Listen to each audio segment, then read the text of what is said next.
Amis du jour, chalutations.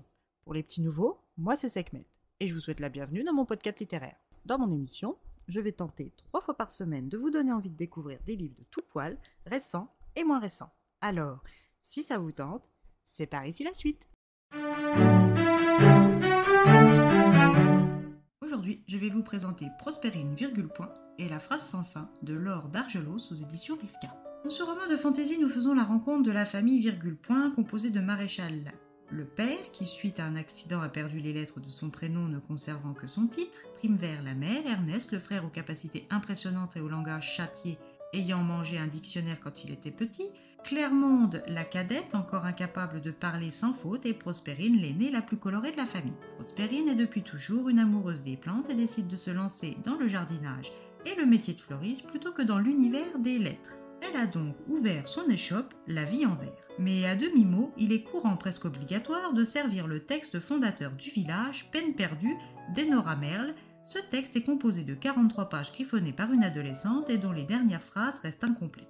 Le village de demi-mot existe pour une seule et unique raison, protéger le texte. Dans le monde réel, lorsqu'un auteur écrit un début de roman ou même une liste de courses, des ouvriers se mettent à construire un hameau, une ville, voire une métropole pour entretenir l'intégrité des caractères calligraphiés. Ce monde parallèle au nôtre dépend entièrement de notre production littéraire. C'est donc à demi-mot que se déroule notre histoire avec l'arrivée imminente de la fête de pêle-mêle qui marque la fin de l'entretien de la dernière page permettant de repartir à la première pour une nouvelle année. Mais cette année, l'état des lettres est de plus en plus préoccupant et les efforts des villageois de demi-mot ne changent pas vraiment la donne.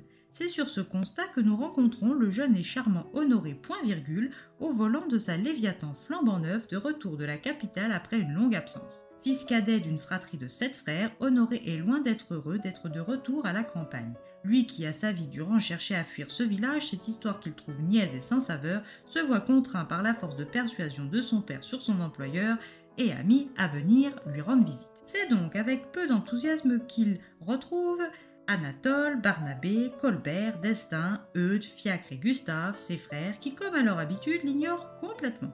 Après ces retrouvailles plus que chaleureuses, il décide d'aller se balader dans le village.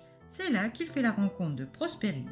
Voyant le nom de la boutique de cette dernière, il entreprend d'entrer afin d'acheter un bouquet à sa fiancée Adélaïde restée à la capitale. Lorsqu'Honoré arrive à la boutique, La vie en vers, c'est une Prospérine paniquée qui l'accueille. Prospérine, d'un naturel affable et toute retournée par la découverte du corps sans vie de Tom W dans sa boutique. Après avoir averti les 2 agents de police de demi-mot, elle s'occupe enfin de la demande d'Honoré. Honoré, qui est devenu un snobinard prétentieux en vivant en ville, ne porte aucun intérêt à la mort de Tom et n'a qu'un seul objectif, trouver une plante capable de voyager sans se faner.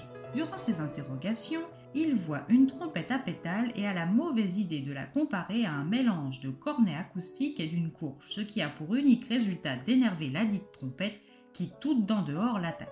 Héloïse se jette sur lui et avant que Prospérine n'arrive à la séparer d'Honoré, elle aura avalé des précieux boutons de manchette. Honoré est furieux et veut récupérer son dû.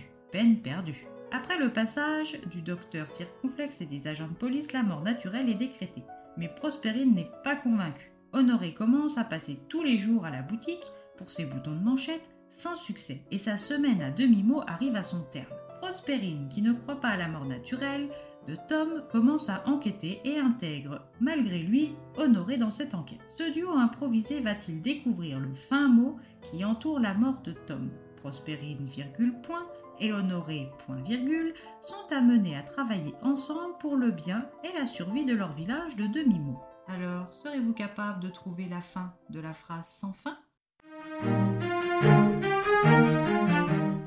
Un roman jeunesse qui mêle fantaisie, aventure, romance et enquête policière. Un combo gagnant qui mérite d'être lu. De plus, sa version augmentée par la jumelle de l'auteur ne manque pas d'égayer la lecture. Un livre doux et sympathique qui ne sera vraiment pas une peine perdue. Et bien voilà, j'en ai fini pour aujourd'hui. J'espère que cet épisode vous aura plu et vous aura donné des nouvelles idées de lecture. Si vous souhaitez découvrir d'autres petits moments littéraires tout droit sortis de ma bibliothèque, je vous retrouve le jeudi 2 février prochain pour un nouvel épisode. Et si d'ici là je vous manque de trop, c'est comme d'habitude, venez me rejoindre sur mon compte Instagram @leslecturesdesekhmet. Sur ce, chalut les amis et à la prochaine.